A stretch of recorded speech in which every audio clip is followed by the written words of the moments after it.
This is the one that we're going to use in this class.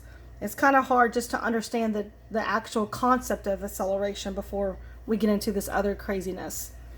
Next one, if a toy car speeds up by 2 meters per second every second, it's accelerating.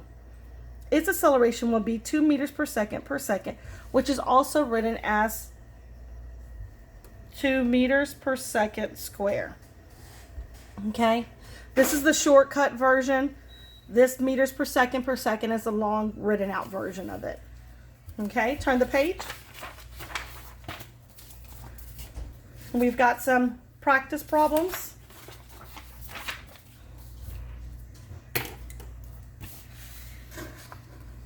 So example problem number 1. It says here that an object that can go from rest.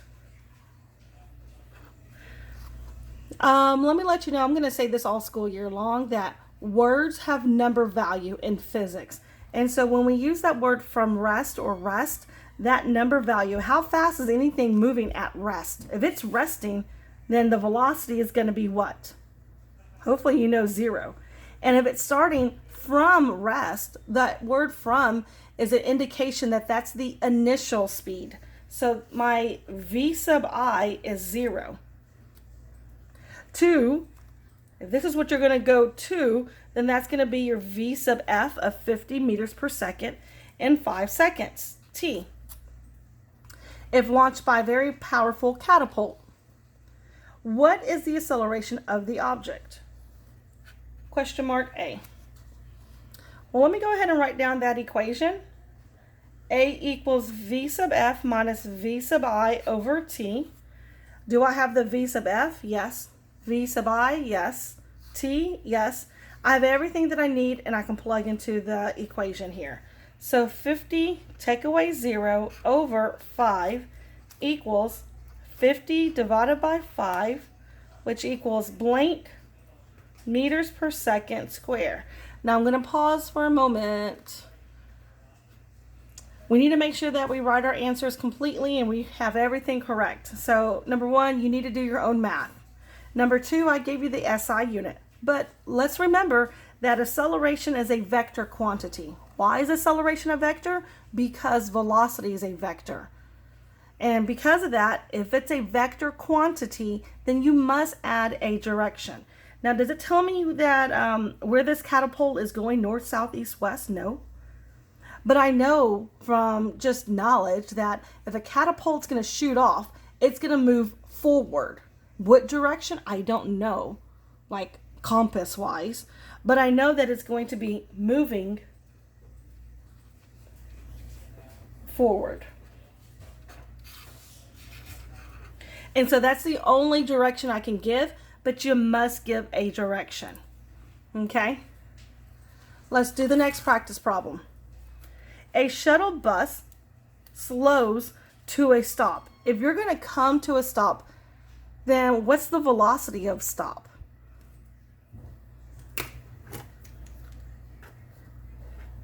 The velocity is 0, right? There's no speed. It's stopped. Now, if you're going to come to a stop, is that going to be your initial or your final? That will be your v sub f. You came to the stop. With an average acceleration of negative 1.8 meters per second square. That's my A value. How long, question mark T, does it take for the bus to slow from, the word from is initial, v sub I, 9 meters per second to a stop? Well, I'm looking for the actual time here, so you've got 2 ways. Number 1, you can go ahead and algebraically rearrange it and solve for it. Or number 2, you can actually put this one into the triangle also, and that's the reason why I love the triangle. Okay? Let me go backwards in our notes.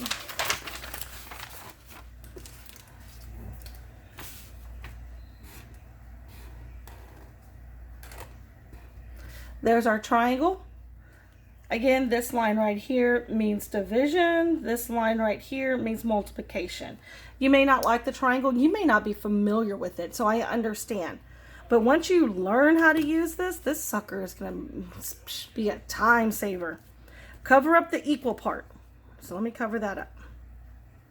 Now what's left over? V sub f minus V sub I is on the top of the division. So that has to go up here. V sub f minus V sub I.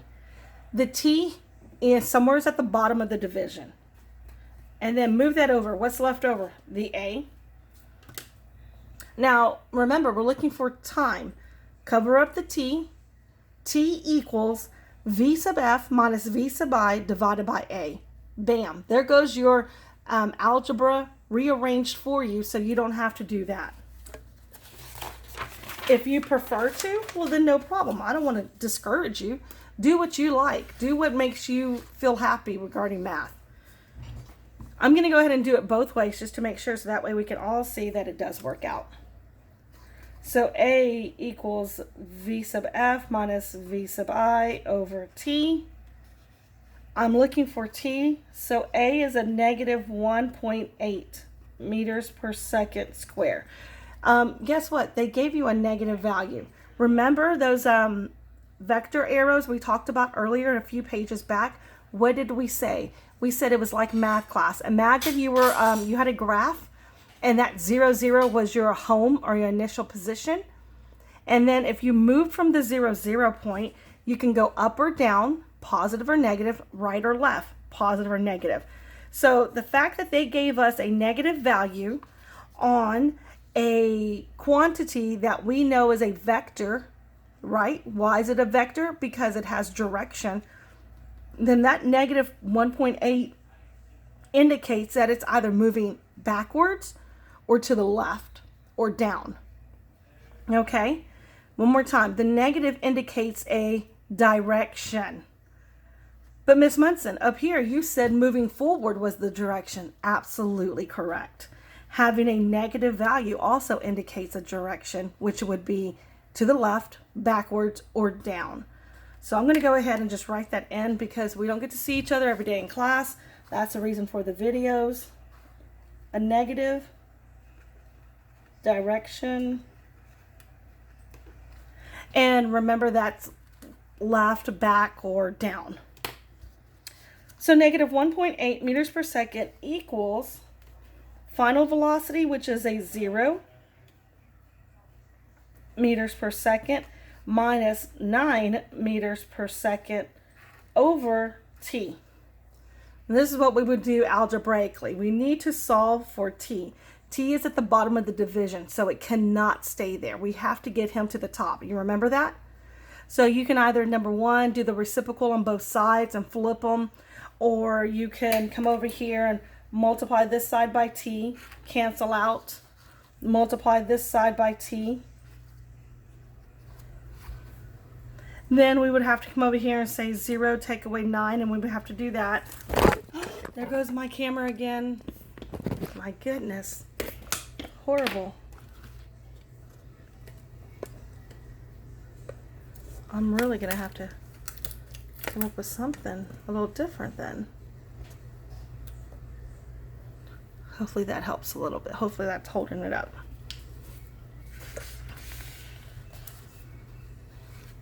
Here we go. So 0 take away 9 equals a negative 9. Do we agree with that? If you have $0 and you need to take away $9, you're at negative $9. So I have a negative 9. I need to get this over here, t by itself. So how would I do that? I would divide this side by negative 1.8 meters per second. That cancels. Divide this side by negative 1.8 meters per second. This 0 is going to cancel out. A negative and negative is going to equal a positive value. 9 divided by 1.8, get your answer. What are we looking for? Time. When I get a negative and I divide them, they equal a positive value, doesn't it? And aren't we looking for time? Time has to be a positive value. Can we have negative time?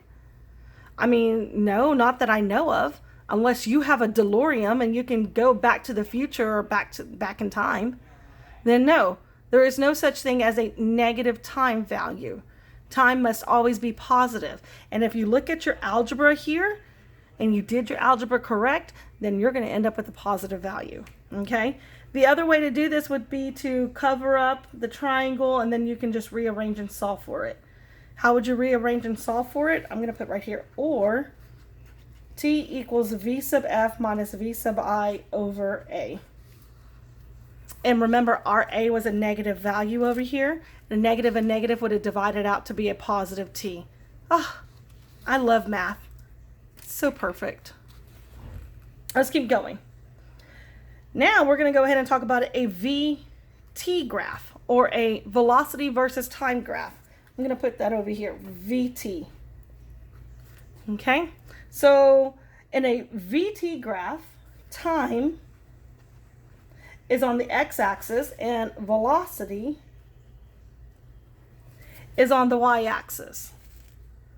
The next thing that we need to know is that the slope of the VT graph is equivalent or equals the acceleration of that object. So one more time, a DT graph tells me how fast my object's moving.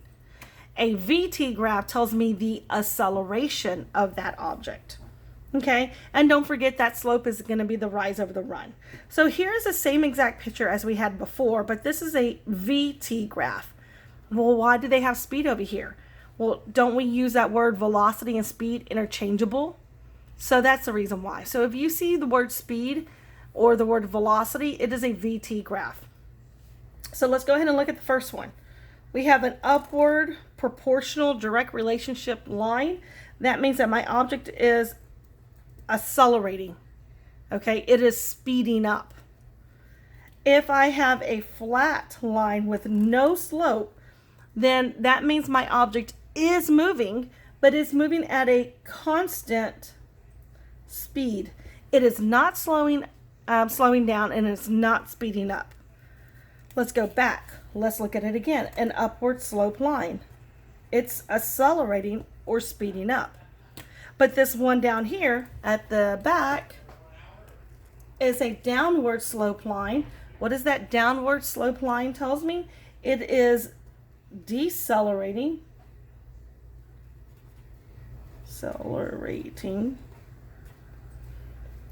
or it is slowing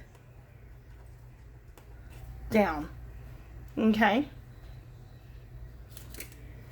And believe me, we're going to get a little bit more details into this when we see each other on our next meeting. This is here example number 2 then. So that was our first picture that we needed to look when it comes to VT graphs. Let's look at this one. And they actually want us to do the calculations of the VT graphs over here that are going on. So this is graph 1 and graph number 2. Graph number 1, I'm going to go ahead and highlight it again. And look at that slope. There's no slope. It's a flat line, horizontal. But look at this one. This has a nice little slope. It's not a steep one, okay? But there is a slope. So let's look at this one. They want us to do the math and calculate acceleration, which we could. I'm going to go ahead and say A equals V sub F minus V sub I over T. There goes the formula. That way you have it in front of you.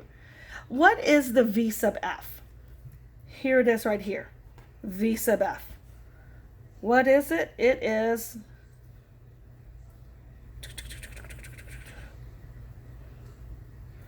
5. What is the V sub I? Here it is right here. What is it also?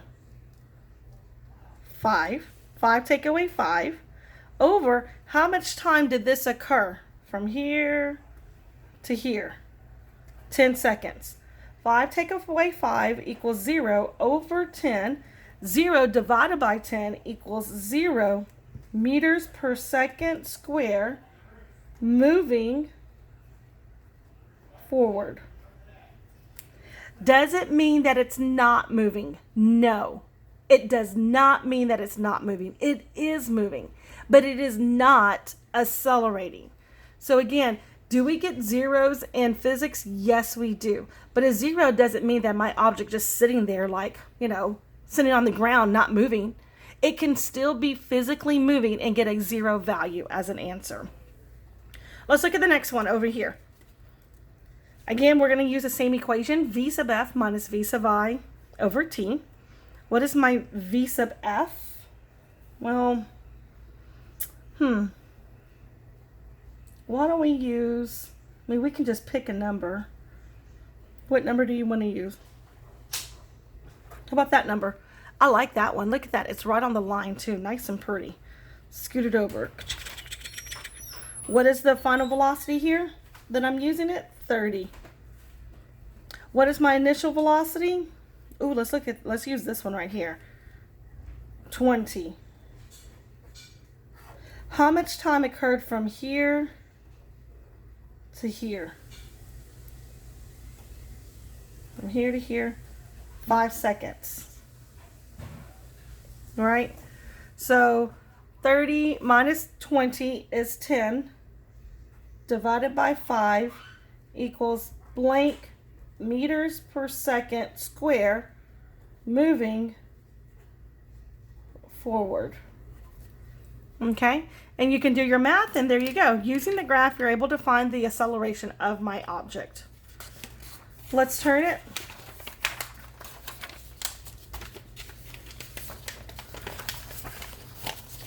Look at this.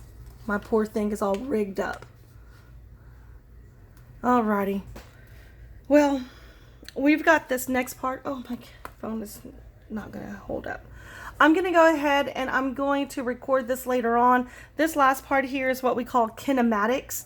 Kinematics is using those equations that we've already talked about, speed, velocity, acceleration, as well as displacement, and we take them to a new level. We combine them and we make a new equation due to the information that was and was not given to us. Okay, so let me pause there for a moment. Let me see if I can fix this up, rig it up a different way, and we will come back to this. Alrighty, bye-bye.